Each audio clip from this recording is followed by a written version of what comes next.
Bienvenue sur mon tutoriel numéro 170 et aujourd'hui nous allons voir la consolidation des index. Consolider les index sur votre table. Alors, on va pas se voiler la face, il n'est pas rare même de voir dans beaucoup de tables ce genre d'indexing. Donc on va partir sur une table assez classique. On peut voir par exemple que sur une table on va avoir un last name, par exemple, où on a fait un select itemWhere sur le prédicat last name. On va avoir un autre index avec last name, first name et middle initial. Un autre index avec last name, first name, include, phone. Et la même chose avec include SSN.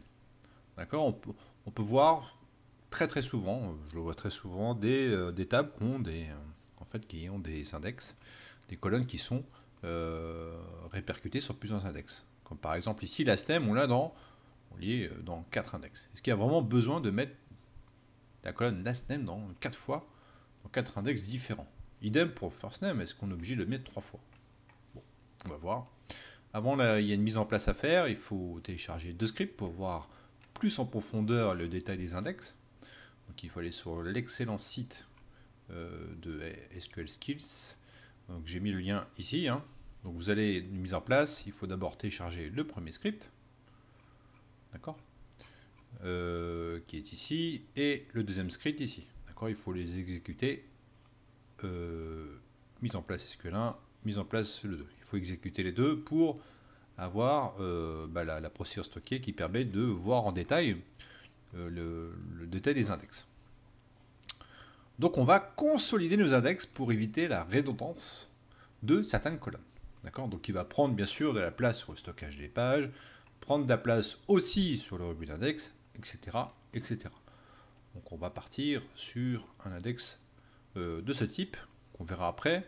Pourquoi pas après désactiver tous les autres index qui sont déjà en place et de mettre last name, first name en faisant un include sur phone et SSN, ce qui pourrait être pas mal.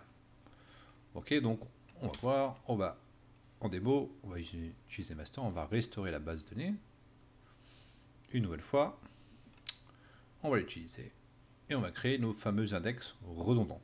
Donc premier index sur last name, deuxième index sur last name, first name, middle name, troisième sur last name, first name, en faisant un include sur phone, etc. Le dernier, oui c'est le dernier avec SSN. Ok, c'est parti. On crée les 4 index. C'est tout bon. On va voir en détail les index par rapport au script que vous avez téléchargé. D'accord, donc on va faire SQL Skills et index. Qu'est-ce qu'il va nous dire? À travers le résultat, on peut voir que tous les index sont activés. Vous voyez ici, vous avez une colonne isDisable ici, et on peut voir que tout est activé. D'accord, on a un index cluster ici qui est sur l'APK.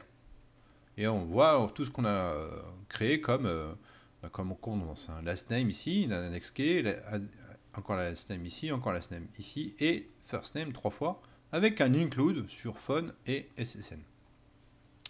D'accord, on va activer le plan d'exécution, on a activé les statistiques.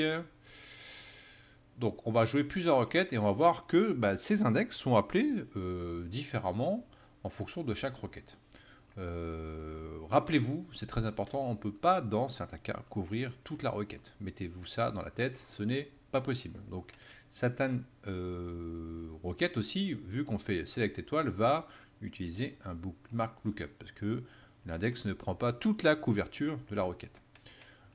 On fait la première requête et on voit qu'aussi qu'au niveau du plan d'exécution, là on a l'index employé name x. D'accord, employé name qui est utilisé. Donc on va changer la requête, on va rajouter middle name ici, add middle initial, pardon, et on s'aperçoit que il y a un autre index qui est utilisé, c'est name x. Ok, employé name qui est utilisé. On va changer la requête. Vous voyez, c'est des requêtes assez similaires, on ne voit pas énormément de différence entre chaque requête, mais on voit que à chaque fois c'est un index qui est différent, qui est complètement utilisé. Donc là on s'aperçoit que c'est include phone x qui est utilisé.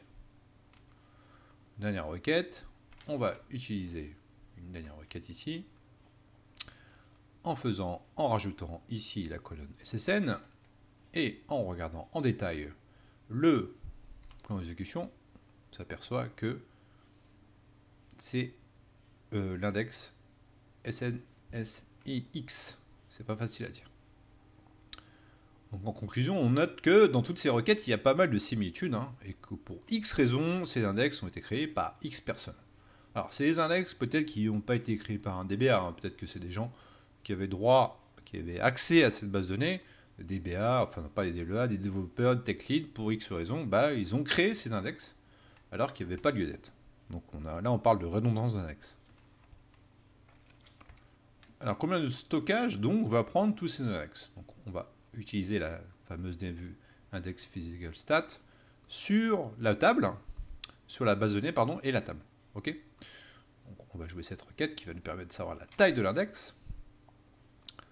Alors, on va partir des index qu'on a créés. Donc, dans ce cas, ça va être des index 3, 4, 5 et 6. D'accord? Donc, sur les 1 et 2, donc ça c'était la PK, la cluster, et le deuxième index qui était qui n'est pas de celui qu'on a créé auparavant. Donc j'ai fait un calcul, donc j'ai mis 707 plus 1316, hein, donc c'est le nombre de pages hein, ici, plus 1316, plus 1431, plus 1404, on arrive à 4854 pages. Donc, fois 8000, donc là je vous sors un calcul savant pour voir le nombre de mecs que ça prend. Donc, fois 8192 divisé par 1024 deux fois, on arrive à une somme de 38 MB. D'accord, 38 MB qui vont être utilisés par les index, et on le voit à travers le space use.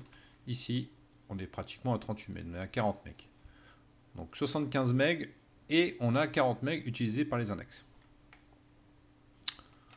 On va analyser de nouveau l'index sur la table skills.